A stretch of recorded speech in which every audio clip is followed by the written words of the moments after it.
তুমি কোন শহরের মাইয়া গো লাগে উড়াধুরা, তুমি কোন শহরের মাইয়া গো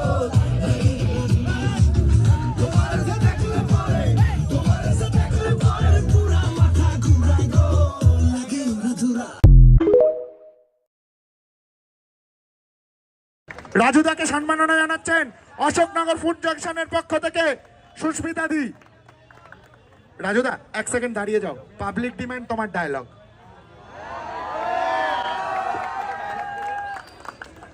এক প্লেটে 3টে পরোটা, আনলিমিটেড তরকারি, এক টুকরো আপেল পেঁয়াজ, একটা কাঁচা লঙ্কা, মাত্র 30 টাকা, যাতে ট্রেনের টিকিটও হবে না। তো খুবই আনন্দ লাগছে অশোকনগর ফুড ফেস্টিভ্যালে এসে।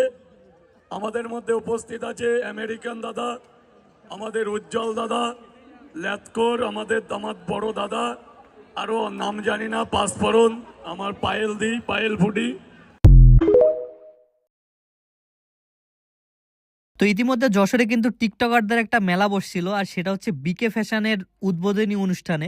তো দেখতে পাচ্ছেন এখানে কিন্তু অনেক অনেক সেলিব্রিটিরা আসছিল। সো আসসালামু আলাইকুম ভাই ব্রোস, কি অবস্থা সবার, কেমন আছো সবাই? তো চলে আসলাম কিন্তু আরো একটা ভিডিও নিয়ে। তো আজকে হচ্ছে শুক্রবার, আর শুক্রবার আমাদের যশোরে কিন্তু বিকে ফ্যাশনের একটা উদ্বোধনী অনুষ্ঠান আছে। আর দেখতে পাচ্ছেন রাস্তায় কি পরিমাণ জ্যাম বেঁধে গেছে।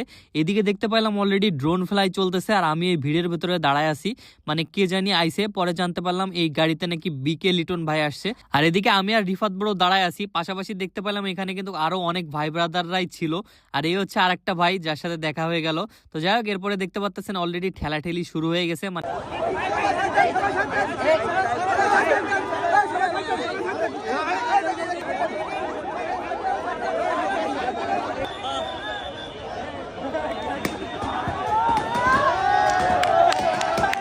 একদিন এই মেয়েটা সেলফি নিয়ে তার ছবিটাকে ফেসবুকে আপলোড করে দেয়, কিন্তু সে দেখতে পায় সে মাত্র 12টা লাইক পেয়েছে। কিন্তু সে দেখতে পায় তার বান্ধবী পোকার সাথে ছবি আপলোড করার কারণে তার থেকেও বেশি লাইক পেয়েছে। এজন্য সেও বেশি বেশি লাইক পাওয়ার জন্য পোকার সাথে ছবি তোলার সিদ্ধান্ত নেয়। এরপর সে দোকান থেকে অনেকগুলো পোকার স্যুপ কিনে আনে, কিন্তু সেগুলো থেকে অনেক দুর্গন্ধ বের হচ্ছিল। তবুও মেয়েটা অনেক কষ্ট করে পোকাদের সাথে ছবি তুলে ফেসবুকে আপলোড করে দেয়, যার ফলে সে আগের তুলনায় অনেক বেশি লাইক পেয়ে যায়। এরপর সে আরো বেশি লাইক পাওয়ার জন্য সমুদ্রের ভিতরে গিয়ে ঢেউয়ের সাথে ছবি তুলতে শুরু করে দেয়। কিন্তু এরপর সে লাইক পাওয়ার জন্য ধীরে ধীরে পুরোই পাগল হয়ে যাচ্ছিল, যার ফলে সে একদমই পাগলের মতো ব্যবহার করতে শুরু করে দেয়। এমনকি সে বেশি বেশি লাইক পাওয়ার আশায় ছবি তোলার জন্য পাহাড়ে উঠতে শুরু করে দেয়, যার ফলে সে হাত ফসকে পাহাড় থেকে নিচে পড়ে যায়। কিন্তু তবুও তার শিক্ষা হয়নি, সে ক্ষুধার্ত কুমিরের সাথে ছবি তোলার জন্য চলে যায়। কিন্তু যখনই সে ব্রিজের উপরে দাঁড়িয়ে কুমিরগুলোর সাথে সেলফি তুলতে শুরু করে, তখনই সে হঠাৎ করে পা ফসকে নিচে পড়ে যায়। কিন্তু তখনই সে জলদি করে সেলফি তুলে সেলফিটাকে আপলোড করে দিলে সেই সেলফিতে হাজার হাজার লাইক পেয়ে যায়। অবশেষে মেয়েটা